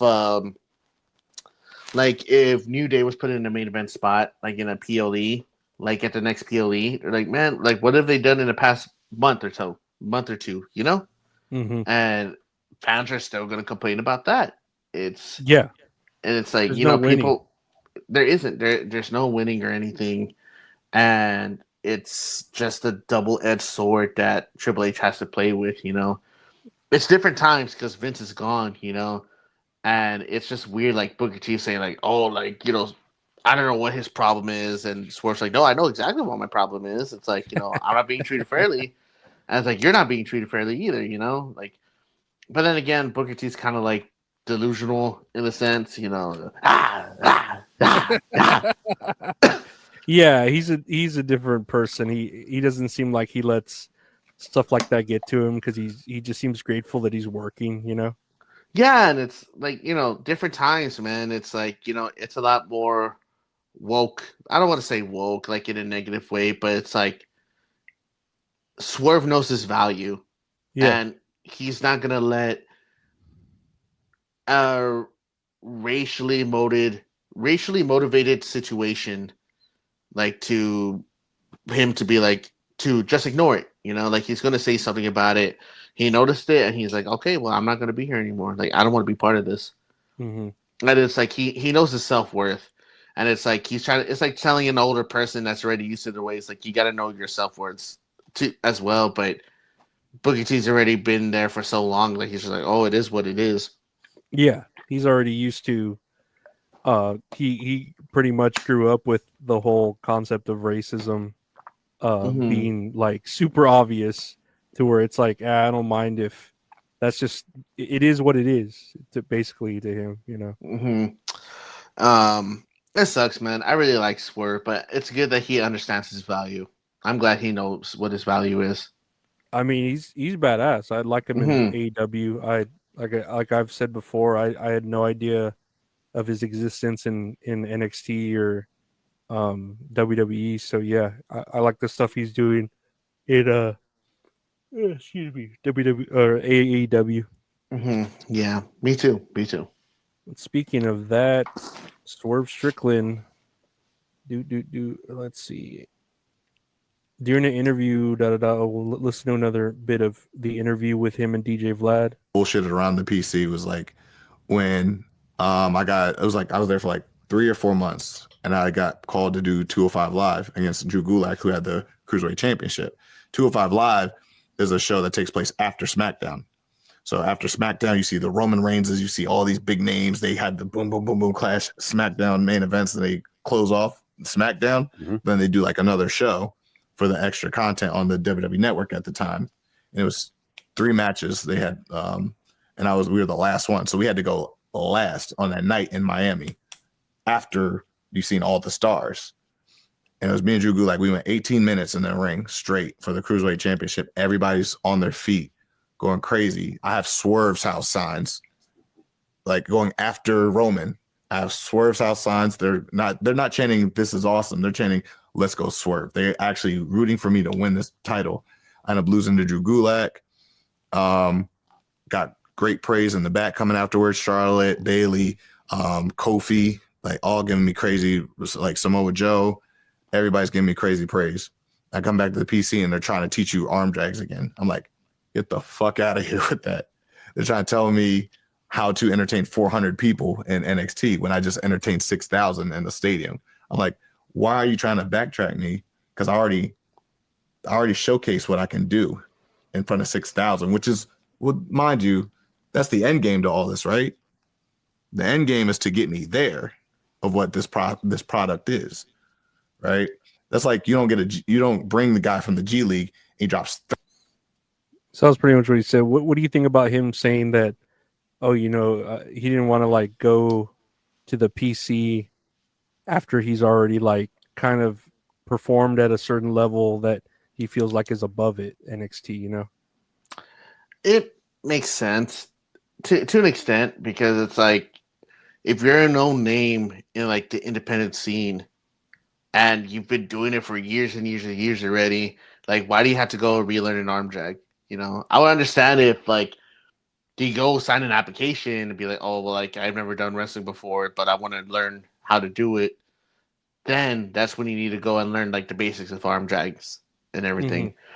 And it relates back to what we were just talking about too. Like the times are different, like the PC, it's a performance center to help create new stars and everything. But like with Swerve, he was already a great wrestler. Like, just give him time to shine out there, let him build that relationship with the crowd to build a stock up. That's how I see it personally. What about you?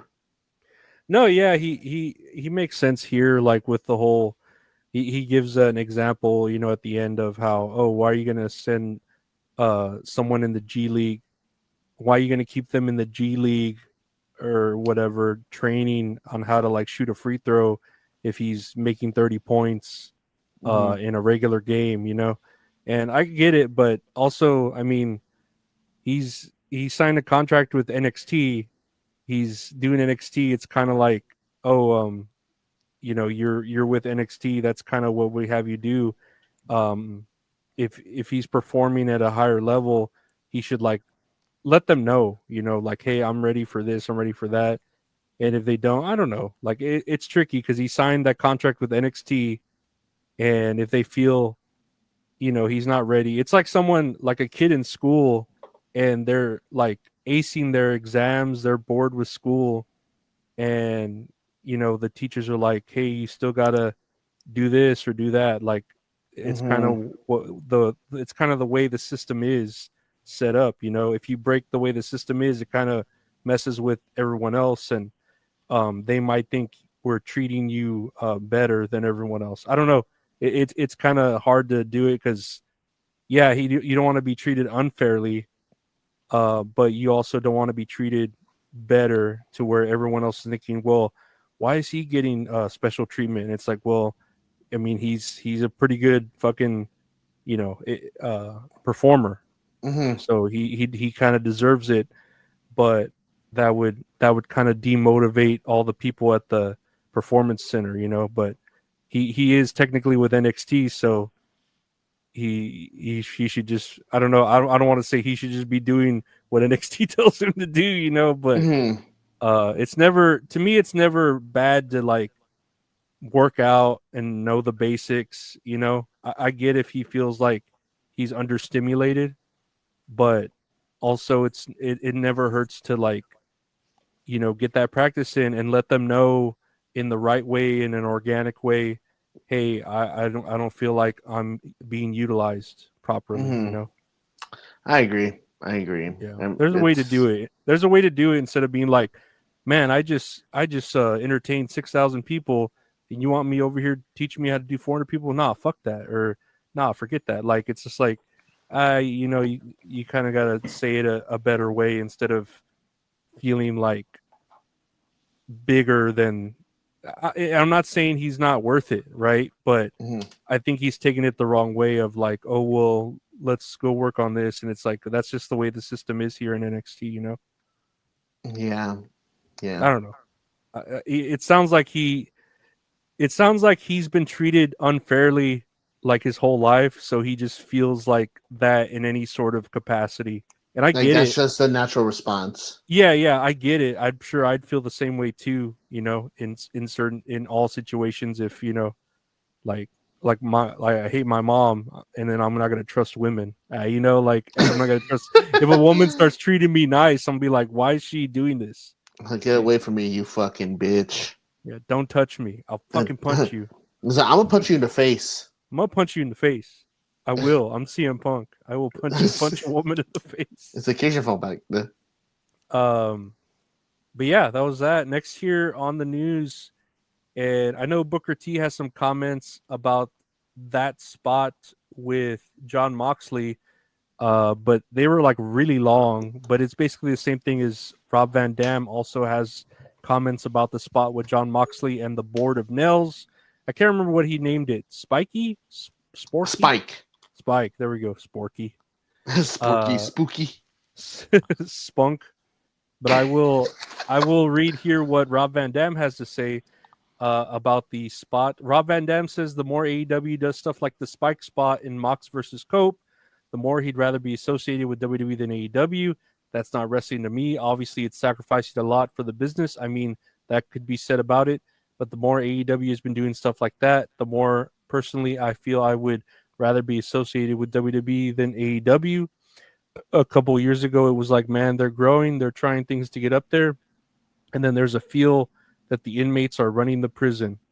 So Booker T pretty much said the same thing that Booker T saying it's not my cup of tea. I'll tell you that right now. I don't think I've seen anything quite that gory inside a match. I mean, come on, what are you going to do next? Shoot yourself? So, yeah, they're pretty much against the Spike spot. What do you think about Rob Van Dam and Booker T's comments on the Spike spot? Do you think they're justified? I'm not too sure, but I do know Taz also had something to say about it. I have it here on my phone. I didn't have a chance to send it to you. Yeah, what do you have to say? He replied to a fan at Andrew Baidala. This fan, he ended up saying, this week I saw some interesting comparisons and discussions regarding the whole ECW, AEW, Mox, etc. And I will say this, as a longtime consumer of ECW content from the 90s and 2000s, I've seen so many discussions trying to pigeonhole the promotion into a deathmatch company, quote unquote, which it was not. The promotion thrived on a sense of rebellion, but also recognized the importance of character development and compelling storylines. Yes, ECW had its fair share of hardcore elements, which were a massive part of its identity, but it was so much more to it than just that. ECW showcased a diverse range of wrestling styles. Did it appeal to everyone? Maybe not, but the product felt fresh and unpredictable, pushing boundaries while still respecting the fundamentals of wrestling, in my opinion. And then Taz replied to it. He goes, correct. ECW was a perfect mix of several styles of the era by design, from lucha to strong style, to traditional to hardcore, to shoot fight style to comedy bits, and some provocative content. Sure, the branding was a, quote, blood and guts, end quote, vibe, but it was a variety of many forms of pro wrestling done to perfection. And I feel like I understand it more that way because it's weird that like Rob Van Dam saying like, oh, like, like they don't need to be doing this stuff. It's like, man, there was stuff being done in ECW where it's like they should have been doing either. Like the first thing that pops to mind is like Sandman getting crucified, like, or like everything New Jack did, or they even had a match with the fucking duct tape and the glass, and they were just punching each other, but they were like really hitting each other, busting each other open, and it's like I kind of understand it more to where Taz is saying it that way, that it's a variety of stuff. Like it's they do have high flyers, they do have technical wrestlers, they do have the hardcore stuff, and I do see the comparison. But then again, it's like I kind of understand with RVD and Booker T where it's like it's a lot of people are going to recognize it from this spot. Like this is I wouldn't know if I would consider the spot iconic, but it happened 2 weeks ago. People are still talking about it. and it instills. It's all over online on Twitter, Instagram, TikTok, and it's gruesome. Everyone remembers it, and I think it's just more to get the people talking.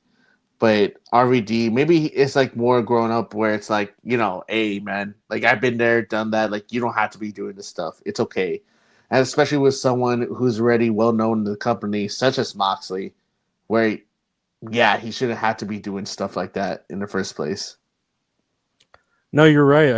I feel bad that he has to go to this lengths in order to be talked about or remembered, because you're right, everyone's talking about it, it's being talked about, but he literally had to like get suplexed onto this board and get it stuck into his back, for it to be talked about. And that's a shame that they're at that point where they have to do these rowdy spots to fucking be talked about. And I can agree with Booker T. Like, what are you gonna do next? Like, shoot each other? It really is at that point where it's just like, man, you had to do this to get people talking and buzz around it. What are you gonna do next? It's and it's Moxley too, man. It's like he was already a household name in WWE. A lot of people knew who he was as Dean Ambrose, and then he was one of the biggest stars that helped cement AEW in the right direction. They do death matches here and there, and it's not like I said, it's not my forte, but it's like I understand if the feud needs it. Like you want to be like a blow off, but I feel like at this point we just see it all the time, like with death matches or like spots. Like every other week, there's something with thumbtacks, there's something with glass, there's something with blood or weapons and stuff. A hardcore match or something. Yeah, street fight. Street fight. There you go. It's like a street fight element that happens like weekly on some of these shows, and it's like maybe save it for like once in a blue moon. Like you don't have to do this all the time. Like it makes me think of the past, Revolution. You had Mariah May and Toni Storm, which was a good match, but they did that glass spot. And, they're super bloody, both of them and everything. Like, it's crazy. Good send-off on the match. And then later on, you have Kyle Fletcher, Will Ospreay, two good high flyers. And they're doing, like, barbed wire bats. And they're doing, thumbtacks as well. It's like, man, we just saw this earlier in the match. It's like, y'all could just beat Will Ospreay has a devastating finisher. The hidden blade with his elbow. Like, that shit looks crazy.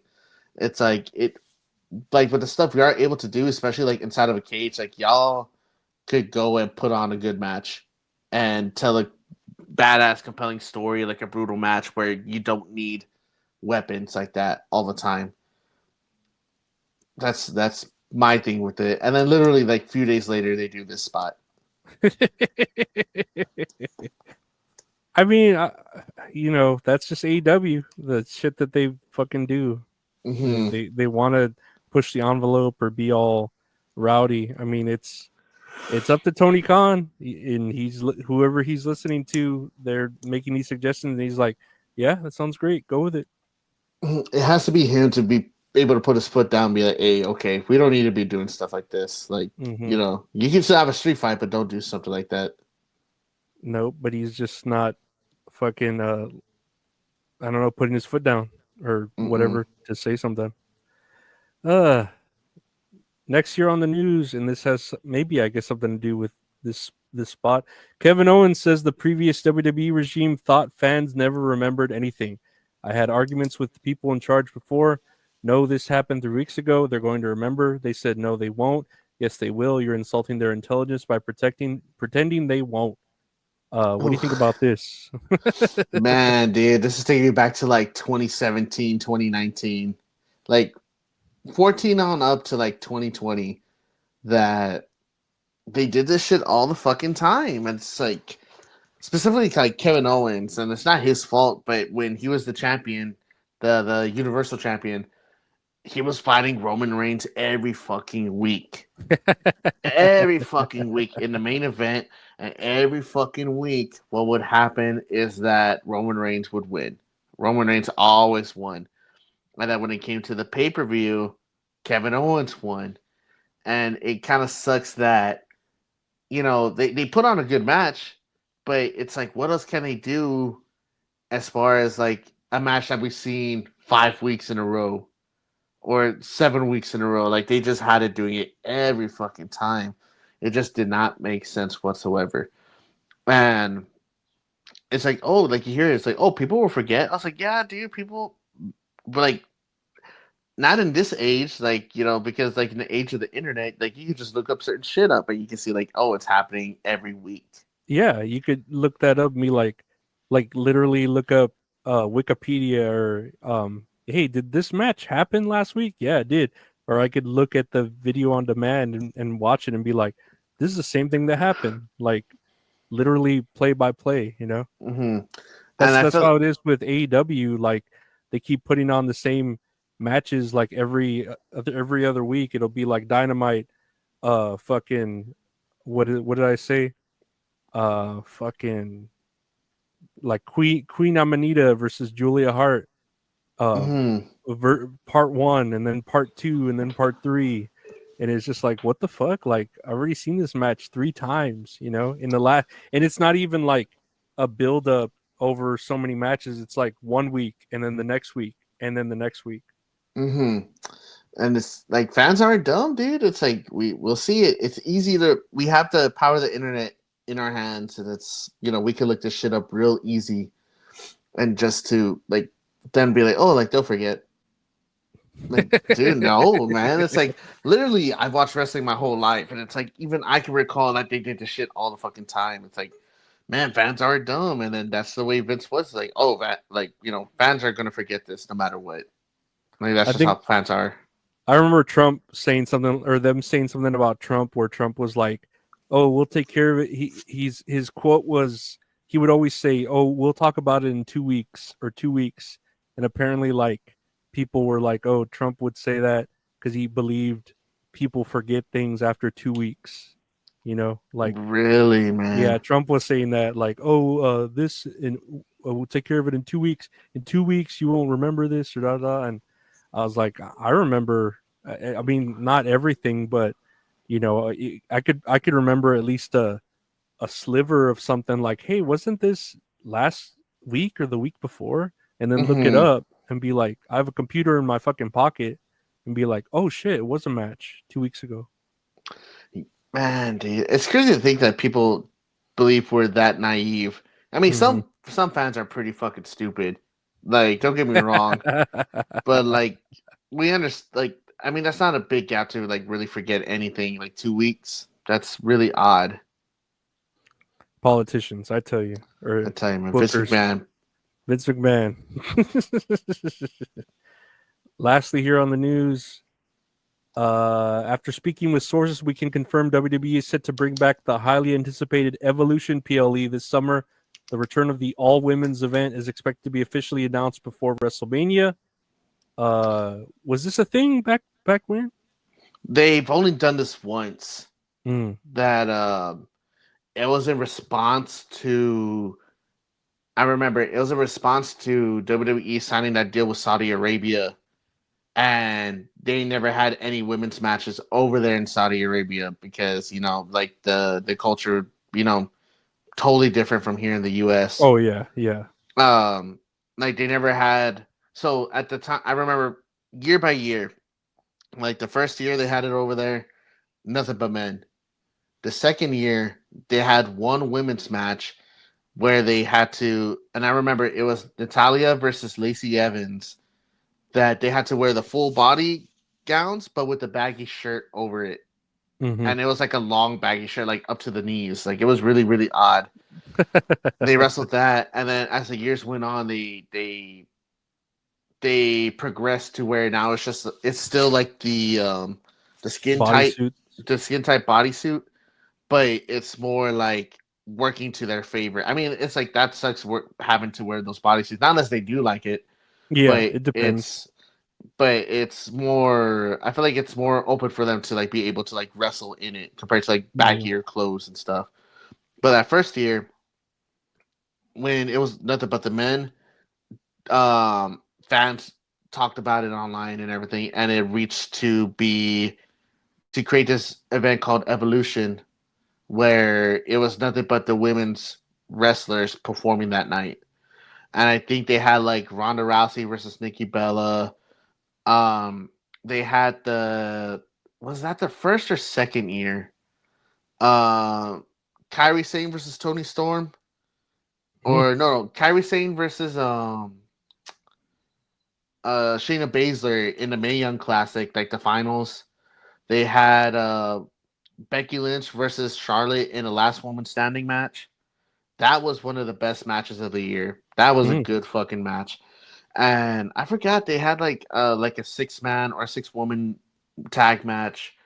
A couple other things too. I don't remember, but that turned out to be the best pay-per-view of the whole year that WWE put on. It was great, man. Wow. And it's cool because they have such a bigger roster with the women on it, and just they all kick ass, dude. Like they're all fucking good. And there's like a part of me that thinks they're only doing this because like how the online course where it's like, oh, they don't know how to book women.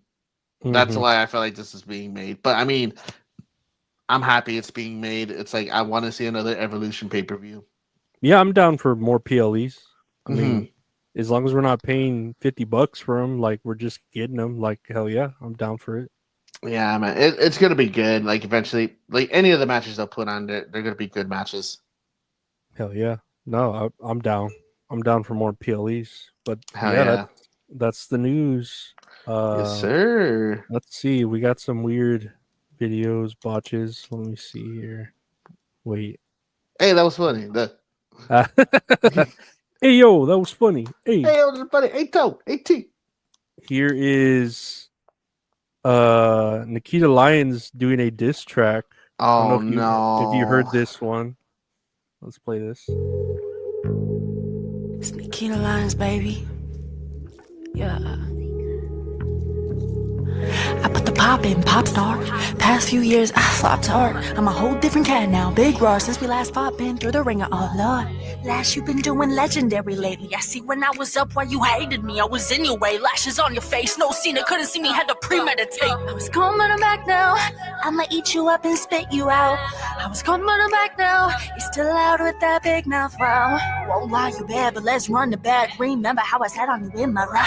Don't be acting mad when I'm up again. Like old times, girl, you were just a fad.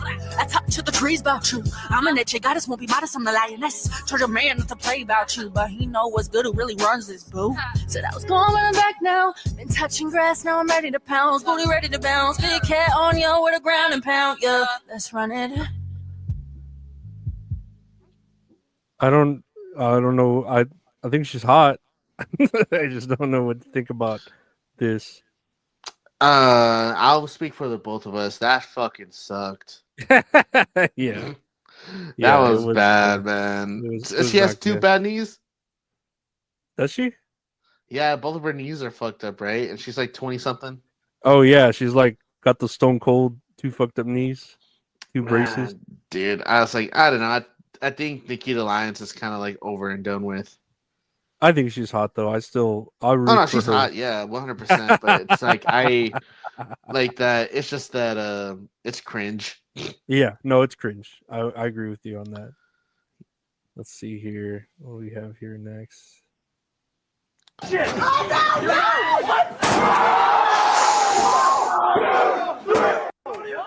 no! God. Oh my God. That was I mean, I'm glad the guy curled his head up because he landed that as safely as he could, I feel. It just looks cartoonish. It looks like his head is sticking through the dumpster. Oh shit, dude, that looks fucked up.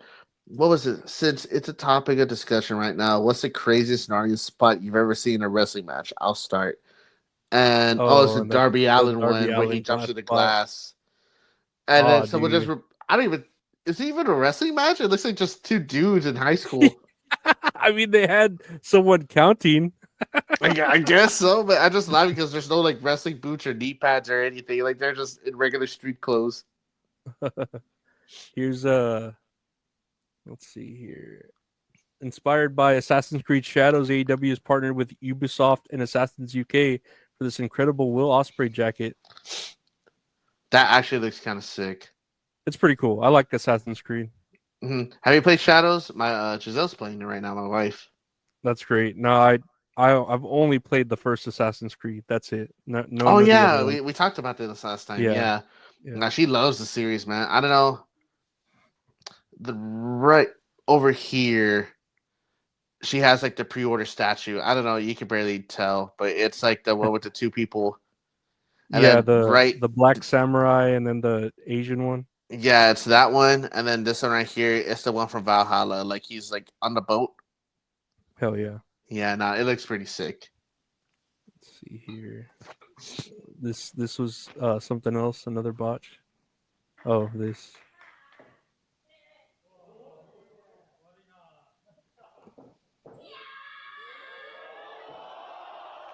Oh! Whoa! Threw that dummy wrestler out. This was too much. The crowd.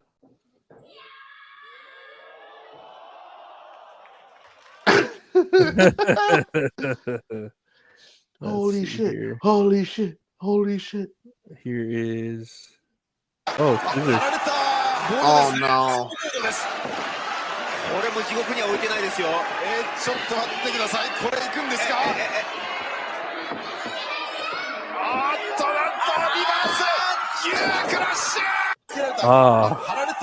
That was pretty bad. Man, that made my toes curl, man. Oh shit. That was pretty bad. Oh man. For audio listeners, it's a spot in Japan, and they have like a sheet of plywood with open scissors on top of it, and someone just gets like dropped on them. And I don't know how you would take that. I really don't. There's no way to take that. That's terrible. Man, my toes are like curling like this. Terrible. Here's a dive. Oh shit! Into the audience. Damn, that little kid got scared. The one in the black shirt. He was like, oh my god! Your fucking wrestlers are coming straight at you like 3D and shit. Man, you're paying good money for that shit, man. I'll pay $500 to get kicked in the face. And lastly, here. I just want to thank you guys from the bottom of my heart. I love Japan.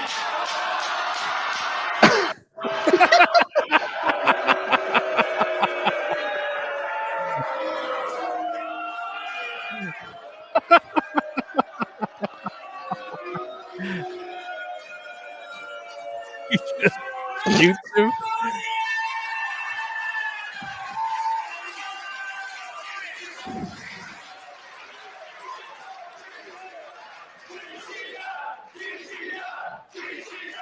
All right. Wow. I don't think we can show that on YouTube. I'm about to say that's the next AEW spot. That's where they're going to. That was John Moxley under the mask. But that's another episode. That's all kayfabe, guys. No, I want to thank everyone for listening, liking, reading, reviewing, sharing, commenting, all that good stuff. I want to thank Gabe for being here. Gabe, what do you want to say to the people? Took the words right out of my mouth, man. Thank y'all for liking, commenting, subscribing, hitting that notification bell on YouTube, leaving us a 5-star recommendation on Spotify. It all helps out the channel. And also, thank y'all for supporting us by buying t-shirts. Stickermule.com/That's All Funny, where you can find everything for That's All Kayfabe and That's All Funny. Hell yeah. No, I want to thank everyone again, and thank Gabe for being here. And we'll see you all next week. Keep on wrestling, and I don't know what to keep on keeping on. Keep on. Yeah, no, see you all later.